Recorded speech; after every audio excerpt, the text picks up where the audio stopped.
Hi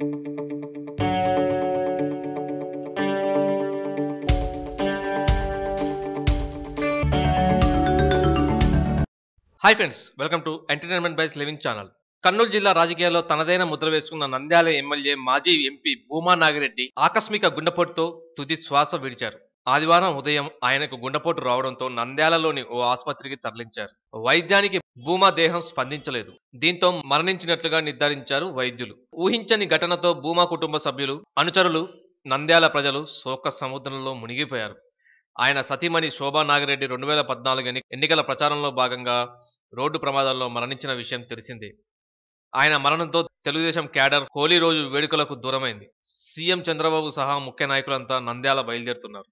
1964 జనవరి 8న కర్నూలు జిల్లా దొర్నిపాడు మండలం కొత్తిపల్లిలో భూమా జన్మించారు. భూమా నాగిరెడ్డికి 2 కుమార్తెలు, కుమారుడు కూడా ఉన్నారు. తండ్రి హత్య తర్వాత రాజకీయాల్లోకి భూమా నాగిరెడ్డి క్రియాశీలక రాజకీయాల్లోకి వచ్చారు. సోదరుడి మృతి తర్వాత 1992 ఉప ఎన్నికల్లో భూమా మొదటిసారి ఆళ్లగడ్డ నుంచి ఎమ్మెల్యేగా గెలుపొందారు.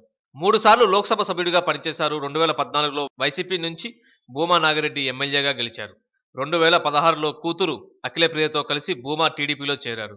టీడీపీతోనే రాజకీయాలకు గుడ్ బై చెప్పాలనుకుని భూమా భావించారు. అయితే కూతురు అఖిలప్రియ రాజకీయాల్లో స్థిరపడ్డాక విశ్రాంతి తీసుకుంటున్నానని భూమా నాగిరెడ్డి పలు సందర్భాల్లో చెప్పారు. శోభ మృతి తర్వాత భూమా నాగిరెడ్డి మానసికంగా కుంగిపోయాడు. అనారోగ్యం కారణంగా ఆయనకు బైపాస్ సర్జరీ కూడా జరిగింది.